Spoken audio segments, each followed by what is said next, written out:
What's going on, guys? My name's Spence, And I'm Mitch. and we're two brothers that really love King of the Hill.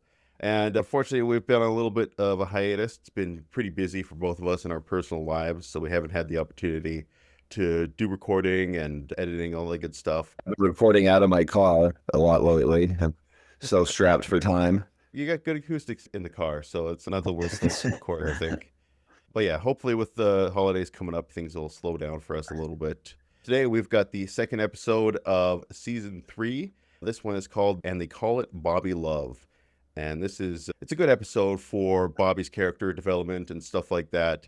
And they also got a guest star, a famous guest star in the time. I haven't seen her do much recently. Sarah Michelle Gellar is the voice of Bobby's love interest in this show. But yeah, she's a 90s throwback. It's definitely not an episode that I would recall as an all-time classic or one that I even really remember too well. I do remember you said you had some personal attachments to this episode that reminded you of something that happened to you in the past. Yeah, just I wasn't much of a ladies man back when I was Bobby's age, so it hits home there a little bit. Yeah, I think it's for all of us guys, unless you're really lucky. It takes a little while to figure out what's going on. Get inside their heads, eh? Yeah, exactly. It doesn't come easy for us, but we can No. figure it out eventually with enough trial and error. All right, so we get our first look at Bobby's love interest here. Marie is her name, and she is significantly older than Bobby. It seems like at least a year or two older. She's also a vegetarian. Oh, yes, that's right. Yeah, can't trust those vegetarians. No. He's late for class, and she's the hall monitor, and she ends up calling out Bobby, and he makes her laugh. It's Bobby's strong suit, and basically lets him off the hook. Yeah, being able to make her laugh is an absolute, completely underrated skill. Definitely. We got the B plot here for the episode where the guys find a couch in the alley, and they're all weirded out by it. Interestingly enough, to the B story, the little tune that they play when they fold the couch out, found out it's a Leonard Skinner song, and it's actually a really good song. Yeah, I didn't know that. I was listening to my Spotify one day, and a song came up, and I noticed the guitar riff. Nice. That's a cool little tidbit. I had no idea. I like this little interaction here between Hank and the dump guy, where he's asking him to take the couch away, and they're basically like, we're not in a rush to do that. And he's like, we hang out there and we talk. The guy's like, what do you talk about? Sports mostly. But Bobby's getting a lot of interest from Marie's friend group because he's able to make him laugh. He's got the classic, what are you talking about? Yeah, that's the showstopper, that one. We already get the first inclinations here that Connie is a little bit jealous of what's going on about all the attention Bobby's getting from this older girl. The boys just figure out what to do. What to do with the couch. I don't know why they wouldn't just move it, but eventually they come to the logical conclusion that the couch is meant to be sat on. Oh man, it's hard to say no to a seat. That's That's true. universal for everyone. Yeah, there's a famous Winston Churchill quote where he's like, why stand when you can sit? And why sit when you can lie down? We sit out in the military and here in Canada lots too. Oh, yeah? Yeah. Old Hank, gotta sit in the middle. I do hate sitting in the middle of the couch. Oh God, I won't do it. Just standing there awkwardly. But yeah, they settle into the rhythm pretty nicely. You know, it's funny, right? The change doesn't come easy to these guys, but No. once they realize it, they're actually like, hey, this is actually pretty nice. Just sit and have a beer. I do prefer to stand and drink as well, though. At least you burn more calories, right? You burn Yeah. some of the calories you're consuming by standing. Try and balance it out a bit. So yeah, Marie phones Bobby's house, and Hank initially doesn't believe that a girl is phoning for Bobby. But nope, she's obviously interested in, this is also a throwback where I remember for my girlfriends back in like middle school and high school, like having to phone their home and get through the parents trying to screen you out and stuff like that. I was just gonna make that point. Yeah, your kids won't get to experience that. No, they just text each other or Facebook Yeah. each other or whatever. Yeah, don't have to worry about getting through the parents anymore. Hi, can I please speak to so and so? We learned Marie's fatal flaw, which is she's a vegetarian. She forces Bobby to do it too. That's the bad thing. You can be a vegetarian all you want, but you cannot force it on someone else. Yeah, I agree. It's a terrible idea to try and force, especially just about any of your values, but your dietary restrictions on other people. Although there is scientific studies that kind of show that people will automatically have to include you, right? Like, let's say you have a vegan coming to the party, it means you're going to have to make a vegan dish. And some people be like, F it, I'll just make the vegan dish and I won't bother making anything else because I know at least everybody will eat it type of thing. Oh, God.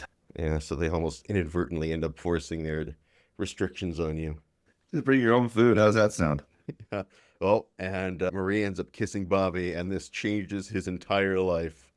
He's frozen. It just comes out of nowhere, and to her, it doesn't mean anything, but to him, this is the most life-changing moment that he's ever experienced. That is the part that I think that resonated with me. Yeah, Yeah. for sure. Your first kiss is a life-changing moment. Yeah, and then you realize that you're not meant to be together. That's the other life-changing moment. Yeah. Poor Bobby, but he'll have to experience the pain later. But he keeps bringing up Marie to Hank and Peggy. He keeps saying, "Oh, my girlfriend Marie," and eventually they bite. And Hank is proud of Bobby, making sure that she's actually real. Yeah. But As any good father should. yeah, but Peggy's a little bit more apprehensive. They got a crisis. They're trying to take the couch away. Don't you move a muscle. Yeah. Yeah, if I were these guys, I'd be like, oh, fuck it. You stay there. Oh, for sure. Yeah, they're not getting paid to remove humans. All right, but if you leave it out, somebody's going to haul it away. Go to hell. Oh, man. But yeah, they saved the couch for another day. Maria's got to be at least 3 years older. Yeah, 2 or 3 years older. The denim overalls too, right? Those are long out of style. I love this little interaction between Bill and Dale. Ooh, Bill, this is so strange. I was just about to call you about the couch. Yeah, you know the only thing better than talking about the couch? Hey, are you thinking what I'm thinking? I see you out there. All right. Oh, man. Or how Dale catalogs every call he's ever had. Duels. Your couch. It's definitely a thing to do. You know, and Bobby's trying to hustle her out of another kiss. Oh, yeah. I like this line. He's like, when you kissed me, I didn't really want to, but now you don't want to, so you should do it. The negotiator. Poor Connie. Yeah, Connie sees this is basically the moment where she realizes that she's got real feelings for Bobby. She's looking at her watch. I think that in the new series, when they quickly montage Bobby and Connie's past love, that scene made it. And I think I remember their mom and dad teared up in that scene. Because I watched the episode with them. That hit them. Yeah. Wow. I didn't know the show meant that much to them. And neither did I. I was just like, Jesus, you guys are getting emotional over here. I think it was nostalgia. Yeah. Part of the reason why we're doing this. It's Yeah. so nostalgic for us. Bobby calls out Hank and Peggy that he's never seen them kiss with any public affection. I love this quote. I'm not afraid to show my love. You are. Your father and I have done things you can't even imagine. Peggy, please. 12-year-old son. Oh, Peggy. She gets all defensive, being called out by her kid. Yeah, she's always got to turn it up to 11. Oh, yeah, that's right. We got Luann still having to deal with the short hair. She's relieved she didn't actually have to help Bonnie with her homework. Yeah, she came over for advice about boys. I think she'd probably turn to the best person for that advice, but I don't think Luann gives great advice here, though. Best person out of a pretty short list. Yeah, exactly. She doesn't really have many options. And this is another one of my favorite scenes in the episode where Peggy tries to hold Hank's hand and immediately pulls it away. She got upset by Bobby's comment. Yeah, can't hold hands. My hands are full of tools. And he just grabs some things. And this guy calls them animals. Yeah, this is definitely different between my wife and I's relationship. We are not uncomfortable showing public affection, of course, within reason. And now you can see that they've built some upgrades. They got a spot to put the tarp and everything. And yeah. They got the little roof and cup holders and all that shit. And then we find out that it was Con's old couch after all. Yeah, you know what they say. One man's trash is another man's treasure. Yeah, I've definitely found some treasures in the trash before. Yeah, it's true. They make like shows about that, don't they? Where like American Pickers or whatever, that people go through scrap yards and antique stores and whatever else to try and find valuable stuff. Yeah. Oh, and yeah, the Bobby tells Marie that Hank and Peggy never show affection to one another. It's getting inside their heads now. Can't let a couple of kids get inside your head. Come on now. Yeah, Hank's unfortunately, like we've mentioned lots of times, he got the whole hang-ups around physical affection and sex in general that he just can't get over. It's one of his core personality traits. That's true. Bobby is at a house party here and sees Marie dancing with a bunch of other guys, and he freaks the fuck out. Yeah, that's another relatable thing for me. Yeah, Realizing that women are not your property, they don't belong to you. especially at this part when you're just starting out a relationship. It's like Yeah. boundaries aren't clearly defined and everything like that. And this is your first actual person you're interested in. It's tough. It's tough to manage all that. Oh God, it's a whirlwind of emotions, isn't it? Yeah. This is the one line I remember always from this episode is, why were you dancing with all those guys? Why were you dancing with all those guys? Bobby, they're friends. We were just dancing. What about us? You're supposed to dance with just me. And maybe some of your girlfriends, but mostly just me. Oh, poor Bobby. It's just Yeah. he's in tears. His heart's ripped out of his chest, and Marie is basically saying, yeah, this was not a good idea. It's not a smart thing to do. He's very apathetic.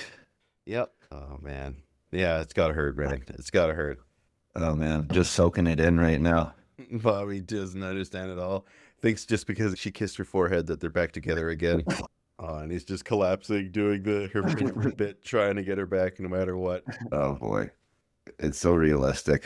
It is so realistic, yeah, especially for your first, like we're talking about, your first love, your first girlfriend or whatever.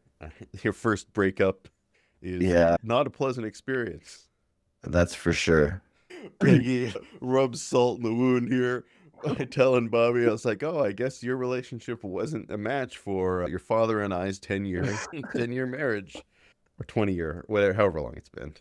I think at 20 at this point. Yeah. Yeah, She's ruining the vibe.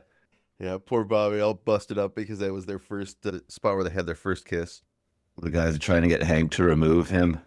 Yeah, he just doesn't know how to deal with emotions. This is definitely something, as a father, you should be helping your son through, but Hank is definitely not emotionally equipped for this.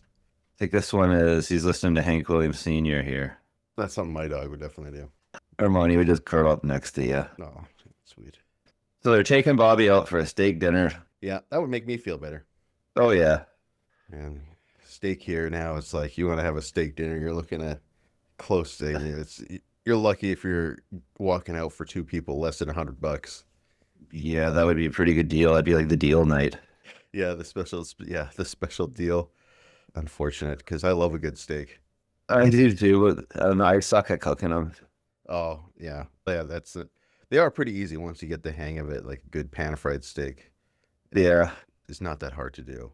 The only part I still struggle with is making sure that it's medium rare every time. I have a bad tendency to either overcook it or undercook it.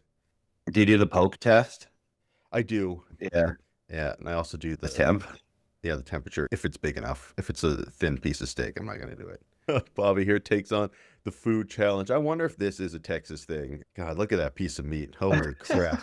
There's no way I actually ended at that. Yeah, me neither. And I can put away a steak pretty good, but yeah, there's no way. I think said it's a 72-ounce steak. Oh That's God, that's insane. 5 pounds. Yeah, 6 pounds. That's ridiculous. And he wants it rare. Oh, Imagine the poops afterwards. Oh my goodness. yeah, the meat Painful. sweats. Yeah, sitting up there, and everybody's watching him. But yeah, he's got a point to prove to Marie, who just happens to be at the steakhouse, even though she's a vegetarian. I guess her parents don't support her dietary choices. Another glimpse of why Bobby ended up becoming a chef, though. Yeah, and her parents are cheering for her, rooting for him. That's the best part. No, is he gonna fold? No, of course not. He's just got to undo his top button. And the crowd goes wild. Yeah. And of course, miraculously, Bobby is able to finish the entire steak. And yeah, I guess that is a pretty impressive achievement because, like you said, there's no way I could eat that much steak. God, no. Not without puking at least twice. I wonder if you're disqualified if you go puke. It's like, oh, I got to go to the bathroom, and you throw up, and then you come back. I'm pretty sure that puking disqualifies most eating challenges. Yeah. Yeah, and that managed to do it, and he gets the whole thing for free. Which, yeah, in today's money, that would have probably cost you like $300 worth of steak. Chuck Mangione shows up again. Yeah, why is he there? Why is he? I don't know. It's the steakhouse. Does this guy live in Arlen, Texas or something? He must live in Ireland. Oh, no, the poor couch casualty. No one was there to defend it, so somebody picked it up and took it away. After all the work they put in, Yeah, I would be upset after all, like, the upgrades and stuff. Like, time and money invested, gone. and yeah, Bobby does eventually end up puking because, yeah, that's a lot of meat. Probably easier to puke it than poop it. Yeah, and Connie here is relieved to learn that they broke up. And yeah, that's the abrupt end of the episode. Oh no, we do have a little cap. We do have a little cap to this one. We learn what happened to the couch is that Bill Yeah. stole it for himself. I know. I miss the couch too. What a bastard. All right, that was another one. Yeah, that brings us to the end of this episode. Another pretty solid episode, I think. For me, it's not one that is like a classic or anything, but I definitely think it's a pretty good episode. Off to the ratings now. What do you rate it? I can give us a solid 7.5. So I was gonna give it a 7. Nice. Yeah. And what does the crowd give it? The wisdom of the crowd is, wow, 8.1. Man, a lot of people love this one much more than we do. Yeah, crazy. Yeah. So what do you guys think? Do you think that this is a pantheon? This thing is a classic episode? Or is it just another solid King of the Hill outing? Can't wait to hear.